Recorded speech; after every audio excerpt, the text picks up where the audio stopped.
मदहू वनुसल्ली वनुसल्लिम अला रसूलिहिल करीम अम्मा बाद।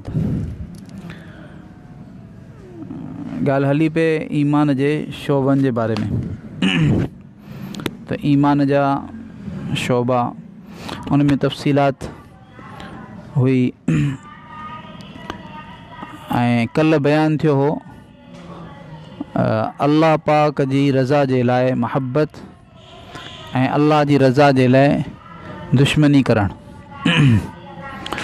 यानी कंहिंसां महबत कजे या कंहिंसां दुश्मनी कजे त उन में पंहिंजो को गर्ज़ न हुजे। जीअं अॼुकल्ह जेको महबत ऐं दुश्मनी, महबत ऐं नफ़रत, दोस्ती ऐं लाताल्लुक़ी, इन जो जेको बुनियादु रखिजे थो उहो मुख़्तलिफ़ शयुनि ते। कॾहिं माण्हू बुनियादु रखंदा आहिनि माइटी मिटीअ ते, कॾहिं माण्हू रखंदा आहिनि पंहिंजे पार्टी ते, पंहिंजे हमज़ैन हुअण ते। मुख़्तलिफ़ जेके आहिनि ज़ाविया इन जे लाइ तय कया वञनि था। हासिल इहो त अग़राज़ परस्ती थिए थी, यानी गर्ज़ जिते असांजो गर्ज़ पूरो थियो ऐं जिते जंहिंमां असांजो गर्ज़ पूरो थियणु यानी मुतवक़्क़े आहे त उन सां उन हंधि महबत, ऐं जिते ॾिसबो त गर्ज़ पूरो कोन थो थिए उते नफ़रत। हालांकि इहो मयार शरीयत कोन ॾिनो आहे, बल्कि शरीयत इहो चयो त अल्लाह जे लाइ महबत करियो ऐं अल्लाह जे लाइ नफ़रत करियो। जेकॾहिं क़ौम खे ऐं ज़बान खे या पंहिंजी जमायत खे, पंहिंजे जेको सो गिरोह खे, पंहिंजी पार्टीअ खे, इन खे जेको सो महबत जो बुनियादु बनाइजे थो त पोइ इन सां असबियत जेका आहे उहा वजूद में अचे थी। तासुब जंहिंखे चइबो आहे, तासुब चइबो आहे त ज़ुल्म ते पंहिंजे क़ौम जी मदद करणु, पंहिंजे क़ौम जी मदद इंसाफ़ ते करणु, इहा त वॾी ख़ूबी जी ॻाल्हि आहे। पर ज़ुल्म ते पंहिंजी क़ौम जी मदद करणु, भई असांखे कुझु बि थिए इहो ॾिसणो आहे त असांजो माण्हू छा थो चए, असांजो जेको आहे सो फ़र्दु या असांजो जेको पार्टीअ वारो उहो छा थो चए। उन बुनियाद ते असांजी मदद आहे, उन बुनियाद ते असांजी महबत आहे, उन बुनियाद ते असांजा सभु ताल्लुकात आहिनि। इहा असबियत आहे। भले उहो ज़ुल्म ते हुजे तॾहिं बि असांखे उनजो साथ ॾियणो आहे। त इहो बुनियादु जेको आहे इहो दीन जो बुनियादु कोन्हे, इहो अल्लाह पाक खे मतलूब कोन्हे, बल्कि इन खे तासुब चइबो आहे। अल्लाह रब्बुल आलमीन, अल्लाह जे रसूल सल्लल्लाहु अलैहि वसल्लम ऐं दीन असांखे इहो सेखारियो आहे त अल्लाह जी रज़ा जे लाइ जेको तो महबत, अल्लाह जी रज़ा जे लाइ नफ़रत। ऐं इन जे ज़िमन में मूं कल्ह अर्ज़ु कयो त यानी अल्लाह वारा जेके बि आहिनि उन्हनि सां महबत इहा इन जे ज़िमन में अचे थी। ऐं अल्लाह वारा सभिनी खां पहिरीं, सभिनी मां वॾा अल्लाह वारा त अंबिया अलैहिस्सलातु वस्सलाम आहिनि। छो त अल्लाह पाक खां पोइ जेके पाकीज़ा तरीन हस्तियूं मख़लूक़ में आहिनि उहे नबी सॻोरा आहिनि। ऐं नबियनि में सभिनी खां वधीक प्यारा, सभिनी खां वधीक मुअज़्ज़म, मुशर्रफ़, मुकर्रम ऐं मुनव्वर, सभिनी खां वधीक वॾे जेको दर्जे वारा उहे मुहम्मदुर रसूलुल्लाह, मुहम्मद मुस्तफ़ा अहमद मुश्तबा सल्लल्लाहु अलैहि वसल्लम आहिनि। पोइ हुज़ूर पाक सल्लल्लाहु अलैहि वसल्लम सां ताल्लुक़ रखण वारा मसलन अहले बैत आहिनि, अहिड़े तरीक़े सां सहाबा आहिनि, अज़वाज मुतहरात आहिनि। इहे सभु जेके हज़रात आहिनि इहे पहिरें दर्जे जा जेके आहिनि उहे औलिया किराम आहिनि। पंहिंजे पहिरें सफ़ जा जेके आहिनि वली आहिनि, पहिरें सफ़ जा साले आहिनि। त इन्हनि सां सभिनी खां वधीक महबत रखणु। चुनाचे क़ुरान पाक में अल्लाह रब्बुल आलमीन जेके आहे से आयात नाज़िल फ़रमायूं इन्हनि प्यारनि जे हक़ में ऐं प्यारनि जूं सिफ़ात बयानु कयूं। तक़रीबन 1000 आयतूं उलमा फ़रमाईनि था त सहाबा जे शान में आहिनि। 1000 आयतूं। उनमें किथे अल्लाह रब्बुल आलमीन फ़रमाए थो त अस्साबिक़ून अल अव्वलून मिनल मुहाजिरीन वल अंसार, जेके मुहाजिरनि हिजरत कई जिन ऐं जिन उन्हनि जी मदद कई, उन्हनि मां जेके पहिरियां आहिनि ऐं सबक़त करण वारा आहिनि। वरी पोयां जेके उन्हनि खां पोइ आया, उन्हनि खां पोइ अचण वारनि में असां सभु अची वियासीं। ऐं उन्हनि में जेके उन्हनि जी पैरवी करण वारा, महबत सां इख़लास सां उन्हनि जी पैरवी करण वारा, उन्हनि जे लाइ बि जेको सो अल्लाह रब्बुल आलमीन मग़फ़िरत जो वाइदो कयो आहे। उन्हनि जे लाइ बि अल्लाह रब्बुल आलमीन जेको सो यानी इज़त वारी रोज़ी जो वाइदो कयो आहे, उन्हनि जे लाइ बि अलाह रब्बुल आलमीन जेको आहे सो यानी भलाइनि जा वादा कया आहिनि।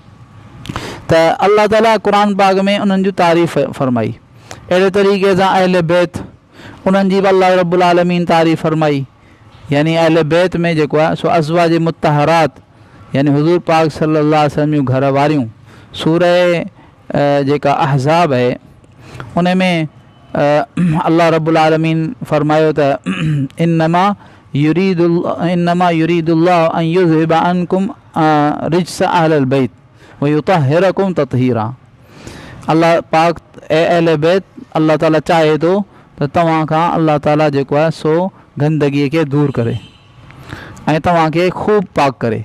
व युतहिरकुम ततहीरा, ख़ूब तव्हांखे पाक करे। हाणे इन आयत मां उलमा इकराम फरमाईंदा हितां मुराद जेको आहे सो अज़वाज मुत्तहरात आहिनि।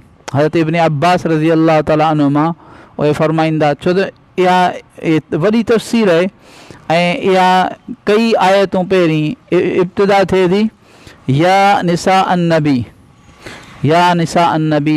लस्तुन कहदिम मिनन निसा, त ए नबीअ जूं घर वारियो तव्हां जेको सो ॿियनि औरतुनि वांगुरु कोन आहियो।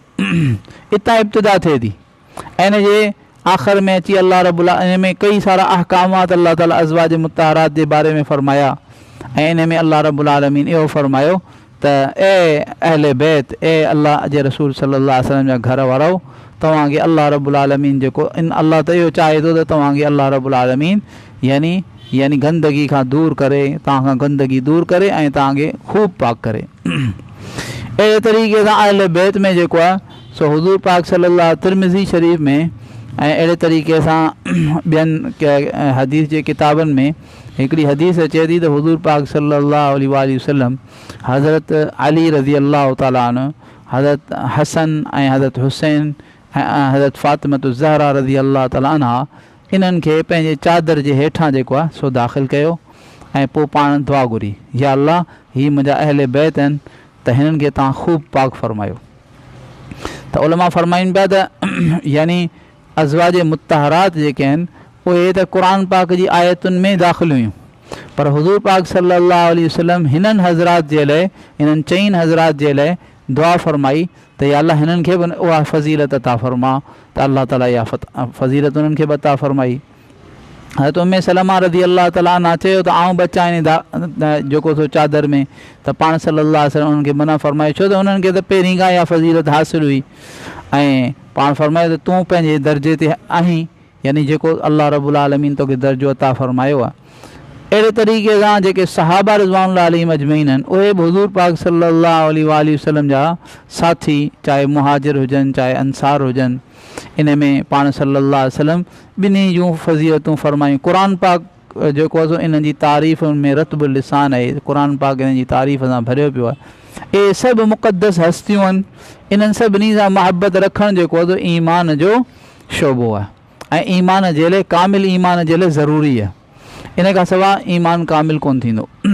अल्लाह रब्बुल आलमीन पाण सभिनी खे पंहिंजनि प्यारनि सां मुहबत रखण जी ऐं उन्हनि जी पैरवी करण जी तौफ़ीक़ अता फ़रमाए। जीअं हुननि यानी जेका ज़िंदगी हुननि गुज़ारे करे अल्लाह जी रज़ा खे हासिलु कयो ऐं अल्लाह ताला उन्हनि जे लाइ ऐलान कयो त अल्लाह ताला उन्हनि खां राज़ी थियो ऐं हू अल्लाह खां राज़ी थिया, अल्लाह ताला असांखे बि उन्हनि जी पैरवी नसीब फ़रमाए, उन इनाम मां कुझु हिसो नसीब फ़रमाए जेको अल्लाह ताला उन्हनि मुक़दस हस्तियुनि खे नसीब फ़रमायो।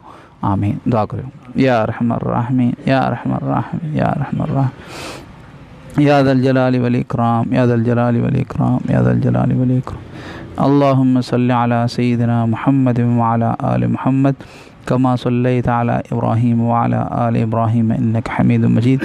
अल्लाहुम्मा बारिक अला मुहम्मद व अला आलि मुहम्मद कमा बारकता अला इब्राहीम व अला आलि इब्राहीम इन्नका हमीदुम मजीद। रब्बना ज़लमना अनफुसना व इन लम तग़फिर लना व तरहमना लनकूनन्न मिनल ख़ासिरीन।